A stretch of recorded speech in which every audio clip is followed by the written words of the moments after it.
La liturgie d'aujourd'hui nous propose la rencontre entre Jésus et un homme qui possédait beaucoup de biens et qui est passé à l'histoire comme le jeune riche. Nous ne connaissons pas son prénom. L'évangile de Marc, en réalité, parle de lui comme d'un tel, sans donner l'âge, le nom, et il nous suggère qu'en cet homme, nous pouvons nous voir, nous tous, comme un miroir. Sa rencontre avec Jésus, en effet, nous permet de faire un test sur notre foi. En lisant cela, je fais un test sur ma foi. Cet homme pose une question. Que dois-je faire pour avoir la vie éternelle? Nous pouvons remarquer les verbes qu'il utilise, devoir faire pour avoir, devoir pour avoir. Voilà sa religiosité, un devoir, faire pour avoir. Je fais quelque chose pour obtenir ce dont j'ai besoin. Mais ceci, c'est un rapport commercial avec Dieu, un don ou tedes, donné pour avoir. La foi, en revanche, ce n'est pas un riz froid mécanique, un je dois faire et j'obtiens. C'est une question de liberté et d'amour. La foi est question de liberté et question d'amour. Voici un premier test. Qu'est-ce que c'est que pour moi la foi? C'est principalement un devoir, une monnaie d'échange. Et alors nous faisons mauvaise route, puisque le salut est un don et pas un devoir. Le salut est gratuit et on ne peut pas l'acheter. La première chose à faire est nous libérer d'une foi commerciale, d'une foi mécanique qui insinue l'image fausse d'un Dieu comptable, un Dieu contrôleur et pas un père. Un Dieu qui n'est pas père. Et souvent dans notre vie, nous pouvons vivre ce rapport de foi commercial. Je fais cela afin que Dieu me donne cela.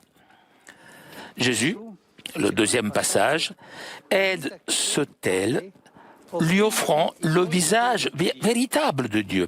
En effet, dit le texte, il fixa le regard sur lui et il l'aima. Voilà Dieu, voilà d'où naît et renaît la foi. Pas d'un devoir, pas de quelque chose à faire ou à payer, mais un regard d'amour à accueillir. C'est comme cela que la vie chrétienne devient belle. Et si elle ne se fonde pas sur nos capacités et nos projets, mais sur le regard de Dieu. Ta foi, ma foi, est une foi fatiguée? Est-ce que tu veux la revigorer, lui donner de la force? Recherche le regard de Dieu. Mets-toi en adoration. Laisse-toi pardonner. Reste devant la croix. Bref, laisse-toi aimer par lui. Voilà le début de la foi. Se laisser aimer par lui. Lui qui est Père. Après la question et le regard, il y a le troisième et dernier passage, une invitation de Jésus qui dit « Une seule chose te manque ». Alors, qu'est-ce qui manquait à cet homme riche? Le don de la gratuité. Vends ce que tu as, donne-le aux pauvres. Et ce qui manque à nous aussi peut-être. Souvent, nous faisons le minimum indispensable alors que Jésus nous invite au maximum. Combien de fois nous nous contentons des devoirs, des préceptes, quelques prières, alors que Dieu, qui nous donne la vie, nous demande des élans de vie. Dans l'évangile d'aujourd'hui, on voit bien ce passage du devoir au don. Jésus commence en rappelant les commandements.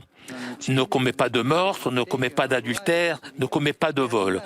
Et arrive à la réponse positive. Va, vends tout et suis-moi. La foi ne peut pas se limiter au non, puisque la vie chrétienne est en vie d'amour. Chers frères et sœurs, une foi sans don, une foi sans gratuité est une foi incomplète. Nous, une foi faible, une foi malade, nous pourrions la comparer à une nourriture riche, nourrissant, qui cependant manque de la saveur, ou un match bien joué, mais il n'y aurait pas de but. Ça ne marche pas, c'est pas bien. Il n'y a pas de sel.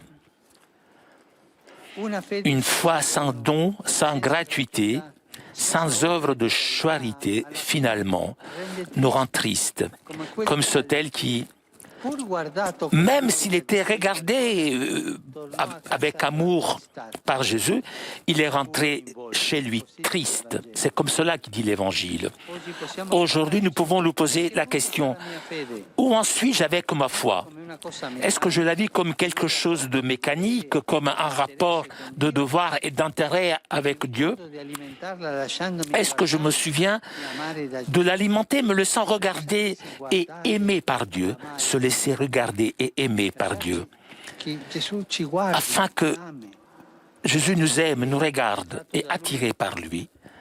Est-ce que je corresponde avec gratuité et avec générosité de tout mon cœur? Que la Vierge Marie, qui a dit à Dieu un oui total, un oui sans mais, ce n'est pas facile de dire oui sans hésitation, sans oui. Et c'est ça qui avait fait la Vierge, qu'elle nous fasse goûter la beauté de faire de notre vie un don.